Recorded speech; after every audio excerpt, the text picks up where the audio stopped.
Hi, I'm Jackie Simien for Workforce Solutions, Southeast Texas.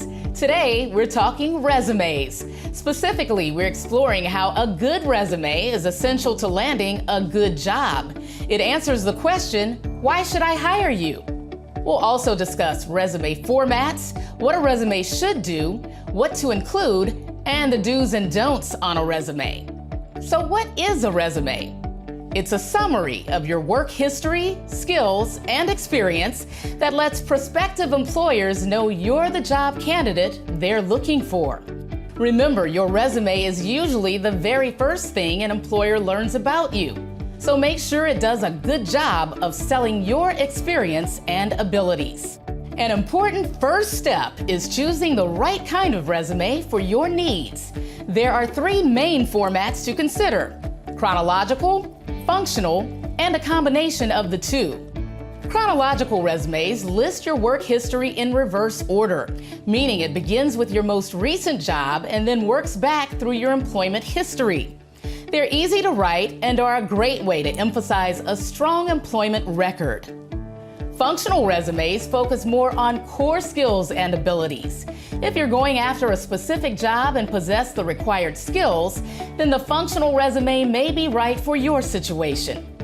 The most common resume is the combination. It not only emphasizes your employment record, but also demonstrates how your skills and abilities have applied to previous work experience. Whatever the format, more employers are requiring electronic resumes. Make sure your resume is in text format or save your Word document as a PDF. This will ensure that the formatting remains intact. Be sure to print out copies and save to a flash drive or email it to yourself. The most important thing is to follow the employer's instructions. If they ask for a Microsoft Word resume, send a Word resume. If they ask for a PDF, or if they don't specify, send a PDF resume. Regardless of format, your resume should always include pertinent information that helps tell the story of you. That includes your contact information, the job or position you seek, your skills and abilities, employment history, and education, plus any certifications, computer and language skills, or volunteer and military experience you may have. Now that you've chosen a format and determined the kind of information to include on your resume, it's time to examine a few do's and don'ts to ensure yours is as strong as it can be. First, the do's. Customize your resume for each job you apply for. Anything cookie cutter just won't cut it. Make sure yours is tailored to the company or position you're going for.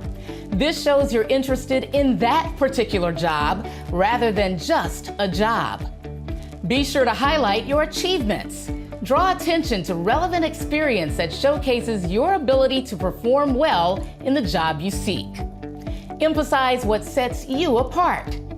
Proofread your resume, and then proofread it again. Make sure it's free from typos and spelling errors. Your resume is your business profile. Make sure it represents you in the very best light. And do let anyone you list as a reference know that you've included them on your resume. That way they're not blindsided by a phone call from an employer asking about your skills or character. So what shouldn't you include on your resume? Here are the don'ts. Don't misrepresent your experience or education. Trying to pump yourself up or pass yourself off as something you're not can have disastrous results on the job. Always be honest and factual about schooling, degrees, and experience. Don't give reasons for leaving each past job. You don't need to bog down your resume with a lot of explanations. Often your record will speak for itself, especially if your job history shows longevity in past employment. Don't get too personal.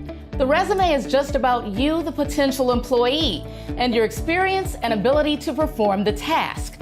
Employers will seek to know more about your attitude and personality later during the job interview process. Don't state references available upon request. This could backfire if an employer believes you have no references available. Including references indicates a level of seriousness and care that employers will appreciate. Also, don't list any salary information. It's simply way too early in the hiring process to get into money.